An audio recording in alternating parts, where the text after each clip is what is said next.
अहो अहो काय झालं?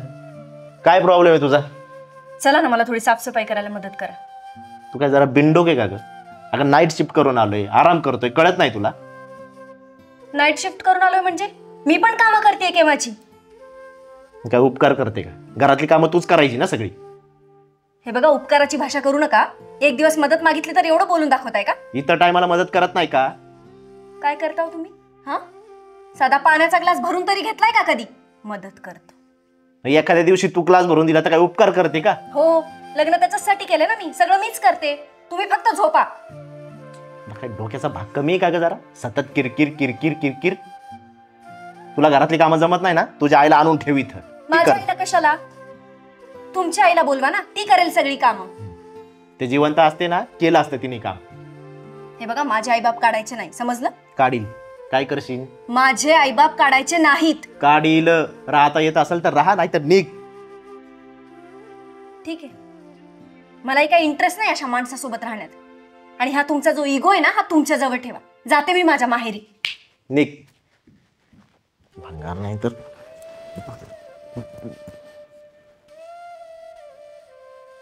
काय ग बाळा, अशी अचानक आलीस घरी एकटीच? आई, आपल्याच घरी यायला परमिशन लागते का? अगं परमिशन नाही लागत, पण फोन नाही, निरोप नाही, अचानक एकटीच आलीस. जाऊ दे, बाबा कुठे? बाबा बाहेर गेले, येतीलच आता. तुला काही खायला बनवू का? अरे दीदी, कधी आली? आत्ता झाले. अरे वा. आणि जावई बापू नाही आले? नाही. मग एकटीच आली की काय तू? हो बाबा, एकटीच आले. बरं बाबा, पाहुण्यांचं कसं चाललंय? बरं आहे ना? त्यांचं काय जाणार, बरंच आहे, झोपलेत घरी. अरे वा, म्हणजे आराम करतायत म्हणायचं. बरं चालतंय. किती दिवस मुक्काम आता? नाही, बाहेर बॅग ठेवलेली दिसली म्हणून म्हणलं. काय बाबा तुमचं? आई विचारते अचानक आलीस, तुम्ही विचारताय किती दिवस राहणार आहेस. माझंच घर आहे, मला वाटेल तेवढे दिवस राहीन ना मी. बरं बाई, चिडू नको. तुझंच घर आहे, तुला पाहिजे तितके दिवस राहा. पण कसं आहे माहिती आहे का, लग्नानंतर मुलीचं खरं घर हे सासरच असतं, माहेर नाही. वा बाबा, म्हणजे लग्नानंतर मुलीचं हक्काचं असं कुठलंच घर नसतं. असं म्हणलं का मी? बरं जाऊ दे, आल्या आल्या तो विषय नको.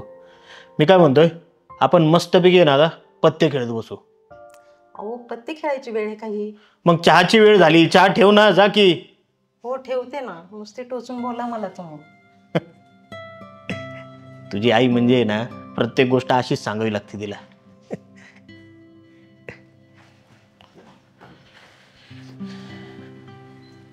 मी काय म्हणतोय, बोला ना. पोरगी बऱ्याच दिवसांनी घरी आली, तेव्हा संध्याकाळी तिच्या आवडीचं कर काहीतरी. बरं, जेवण तर बनवते चांगलं मी, गोडधोड काहीतरी. पण मी काय म्हणते, तिच्या चेहऱ्यावरनं वाटते ती काही भांडणं बिंडणं करून आली का नवऱ्यासंग? मला पण तसंच वाटतंय बरं का. पण काय विचारू नको, काय शेवटी नवरा बायकोचा विषय हा, त्यांना त्यांच्या पद्धतीने हाताळू दे. आणि काय होतं, भांडणात जर एखाद्या गोष्ट आपण आपल्या मुलीच्या बाजूने बोललो तर त्याला प्रोत्साहन दिल्यासारखं होतं.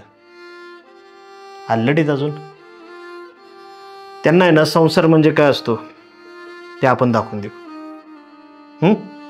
सुरुवात आहे संसाराची, त्यांचं रांकेल लागू तर आपल्याला हिला दापावं लागेल जरा.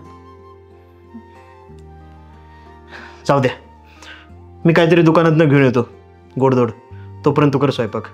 मी लागते स्वयंपाकाला, पण बघा जरा घ्या म्हणून वरतीच. ठीक आहे.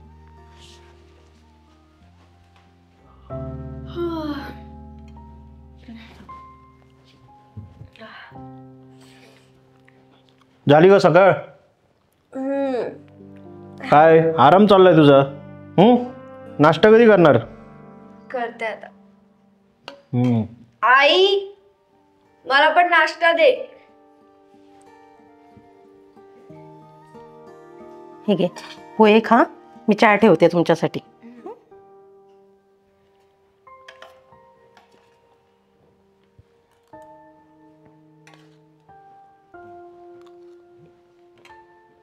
बाबा, याच्यात काहीच मीठ नाहीये. हां मग त्यात काय एवढं. अहो पण तुम्ही बोलत का नाही आईला काही? काय माहिती आहे का, आपली आई आपल्यासाठी दिवसभर एवढं काम करते, घरातलं सगळंच तिला बघावं लागतं. या छोट्या छोट्या चुका तिला ओरडून सांगणं, मोठ्याने सांगणं किंवा लगेच त्यावर बोट ठेवणं, हे काय मला पटत नाही बघ. काय आहे, संसार हा असाच असतो बघ माणसाचा. आपल्या जोडीदाराचं आहे ना, चुकीचं काम हे नेहमी त्याच्या कानात सांगायचं असतं हळूच. आणि त्यांनी एखादं चांगलं काम केलं ना, तर मोठ्याने ओरडून सांगायचं असतं, त्याचं कौतुक करायचं असतं. काय होतं, अशाने एकमेकांचं प्रेम वाढतं आणि आपल्या जोडीदाराच्या चुका आपणच समजून घ्यायच्या असतात. आता थोडं मीठ कमी पडलं म्हणून मी लगेच तुझ्या आईला बोलून दाखवणं, हे काय बरोबर आहे का? त्यापेक्षा सगळ्यात सोपं, गरज पडली तर मी हळूच जाऊन घेऊन येतो, नाही तर चालू आहे आपलं असंच.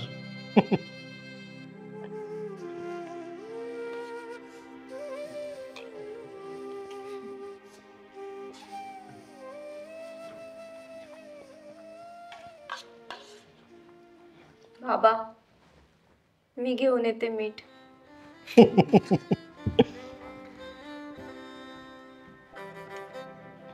हो हो चालेल. नाही नाही ठीक आहे ठीक आहे चालेल, मी करते तुला फोन. हा हा ठीक आहे चल. आई आई आई हा बोल, काय झालं? हे बघ, तू घरभर टॉवेल शोधतेस, बाबा इथे टाकून गेलेत. अगं कामाच्या गडबडीत नाही राहत त्यांच्या लक्षात. त्यांची ही सवय कधी जाईल काय माहिती. तू बोलत का नाहीस ग काही त्यांना? अगं काय बोलायचं त्यांना, त्यांचं वय झालंय आता. आणि हे बघ, ज्या माणसाने विस्कटलेली संसाराची घडी नीट केली ना, त्याला टॉवेलच्या घडीबद्दल काय बोलायचं सांग ना तू. आणि ह्या छोट्या मोठ्या गोष्टी पडतच राहतात इकडं तिकडं.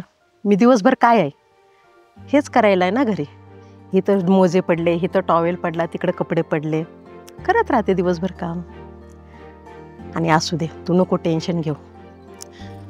तू बस इथं मोबाईलवर बोल, काहीतरी खायला करते तुझ्यासाठी, बस.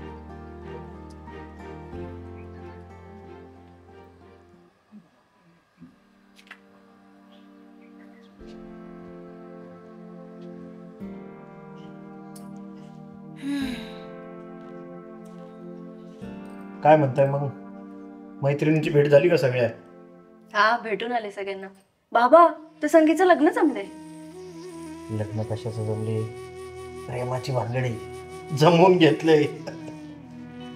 अगं मीच गेलतो मध्यस्थी करायला. अच्छा. खाली खाली जाते ते. अगं बस, किती पाय दाबशील आता. अगं त्यांचे पाय जरा मोकळे होतात, दमतात, दिवसभर उभे असतात ऑफिसमध्ये. बापरे, बाबांची तर खूपच सेवा चालली आहे बाबा. नशीब लागतं त्याच्यासाठी. पण बाबा एक गोष्ट सांगा, समजा उद्या आई आजारी पडली आणि आईचे पाय दुखायला लागले, मग तुम्ही दाबाल का आईचे पाय? त्यात काय, अगं सहज दाबून देईन मी पाय तिचे. पण मग तुम्हाला असं काही वाटणार नाही का की म्हणजे लोक काय म्हणतील, किंवा बायकोचे पाय दाबतोय नवरा वगैरे असं? लोक काय म्हणतील याचा विचार मी कशाला करू? आणि मी काय लोकांना सांगत फिरणार आहे का बायकोचे पाय दाबत होतो मी?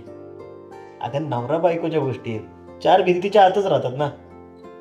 आणि हा, मी मोठा की ती मोठी, मी तिचे पाय कसे दाबायचे, तिने माझे पाय कसे दाबायचे, हा विचार आणून नाही चालत. संसारामध्ये कोणीच मोठं आणि छोटं नसतं. तू मला सांग, एखाद्या गाडीचं एक चाक छोटं आणि एक मोठं असेल, गाडी व्यवस्थित चालेल का?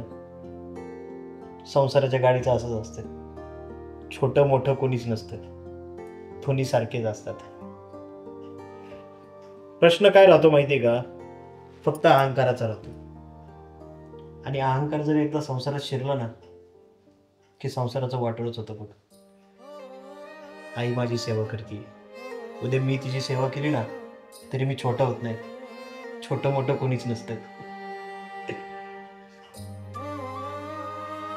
दाबा पाय दाबा, थांबू नका लगेच तुम्ही. बाबा ते माझं आणि योगेशचं भांडण झालं. तू आली ना पहिल्या दिवशी, तेव्हाच मला हे कळलं होतं. मग तुम्ही बोलला का नाहीत मला काही? अगं त्यात काय बोलायचंय, तुम्ही अजून तरुण आहात, अल्लड बुद्धी आहे, आणि तशी भांडणं आमची पण झालेली आहेत, त्या वयात होतच राहतात.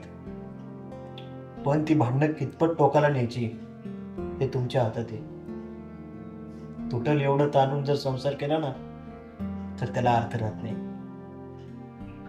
नवरा बायकोची भांडणं ना, यात खरा कोण विजेता असतो सांगू का? जो आधी माफी मागून मोकळा होईल ना, तोच त्या भांडणात जिंकला. खरं हे नवरा बायकोने एकमेकांना जीव लावायचा, एकमेकांच्या चुका पोटात घ्यायच्या आणि मोठ्या मनाने एकमेकांना माफ करायचं. आणि हे असा संसार केला तर शेवट होतो, नाहीतर संसाराची नाडी तुटायला वेळ लागत नाही.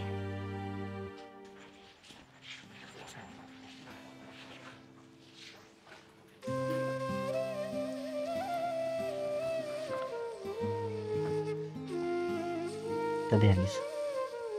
आले मग अशीच.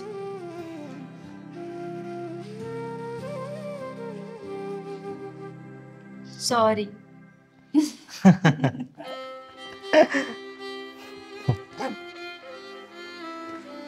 खरंच तुझ्याशिवाय ना घर खूप रिकामं रिकामं वाटत होतं.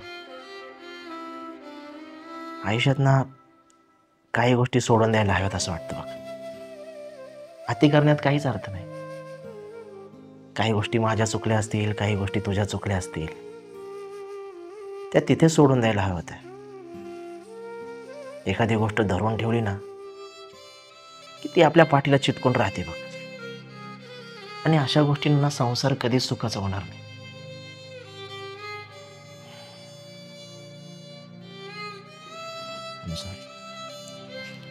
It's okay.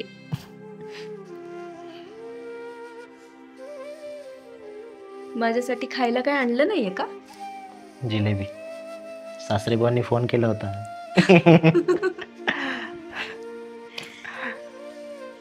चला जिलेबी खाऊया. मी आलेच.